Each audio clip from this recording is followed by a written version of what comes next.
Hello, ladies and gentlemen. Welcome back to the show. This is Jeng and Jeru. Now, today we have the Matchmaker show, and you understand the protocol here. Any other time we have a man on board, the man must be looking for a woman. In the same way, when we have a woman on board, that woman must be looking for a man. Today we have a man. He will tell us the kind of woman he is looking for. I'll tell you rather, because of time difference. Our guy is from Washington D.C. Washington D.C. is the United States capital. It's the capital city of the United States. So our guest is from the US. He's Kenyan, but living and working in the US.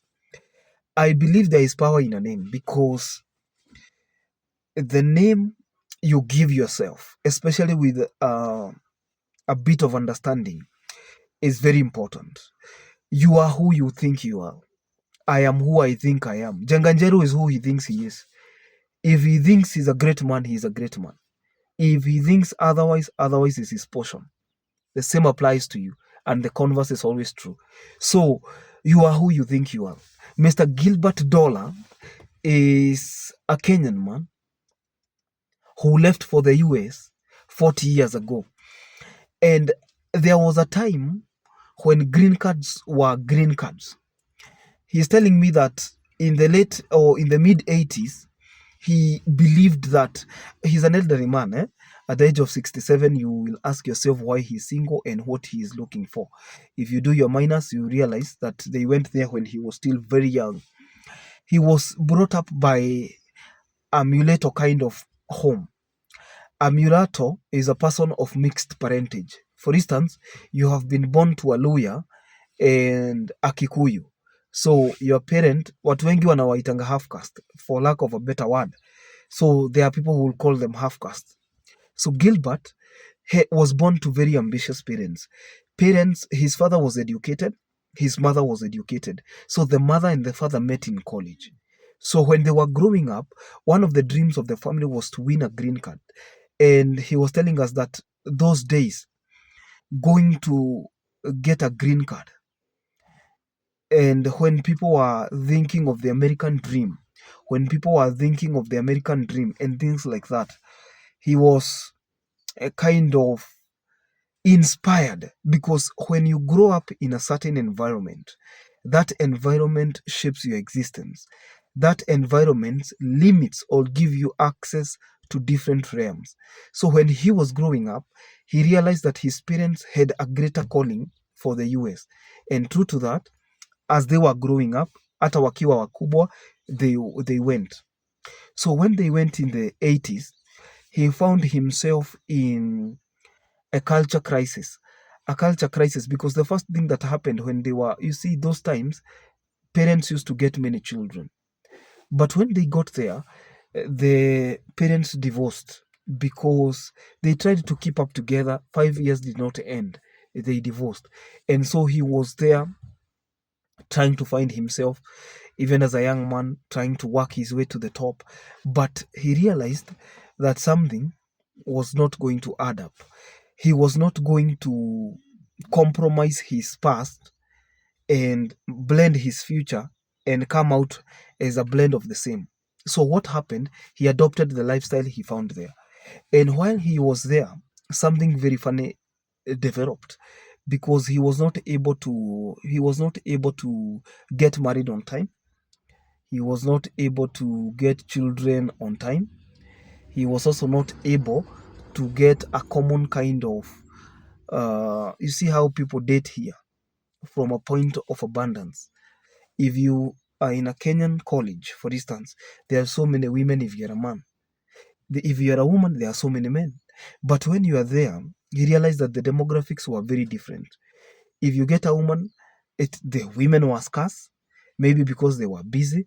Number two, he was not used to them. And number three, because they had changed things. So he was learning everything from being discriminated. When you go there as an adult, it takes a lot of time for you to change accent and speak properly, just like those people, so that you can blend. Ukiingia shule, there's a lot of bullying, and racism imekuwa ikiend, racism imekuwa ikiimprove, the aspect of racism imekuwa ikiimprove over time, even with civilization, the coming of the media, the social media, and These days, especially in the US, racism is rare as compared to parts of the world like Germany, France, nini nini. At least in the US, it's better, but racism is still there. Yeah, I believe there are people who give us reports, and I don't know who called a cop on who, because you are black, because you are what, because you are Asian, Hispanic, whatever. So what happened is he got a woman. That woman had children, so they added one. He's a father of one grown daughter, and again, that marriage did not work. He believes it did not have a good foundation. And also, when you enter marriage with somebody who believes that it can work, sometimes it cannot work, it will not work. You enter marriage with somebody who believes that it's a 50-50 deal, it can work, sometimes it cannot work, that marriage is bound to fail. It will fail because the person is not equally committed. That person does not feel the need and the urge to give that marriage their best, so that that marriage does not fail. So Mr. Gilbert gave himself dollar, focused on money, and even his email has something to do with riches. I saw the email address, it has something to do with riches. And he's looking for a woman who is between, because he is 67, he's looking for a woman who is between the ages of 45 and 65, but the woman should either be in the US, a traveled woman, or a woman who is going there, has, you see, somebody who is not just going because of this window. Is not somebody who is just interested in going to the US.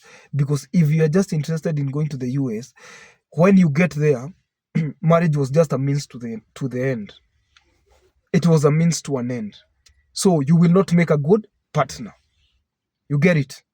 So he would prefer somebody who is in the US, because he is not coming back to Kenya. Imagine having come from this part, having come from Kenya, and you have stayed in the US for more than 40 years or 40 years, and then you are coming back. Unakuja wapi? And that is all you know. You had programmed yourself.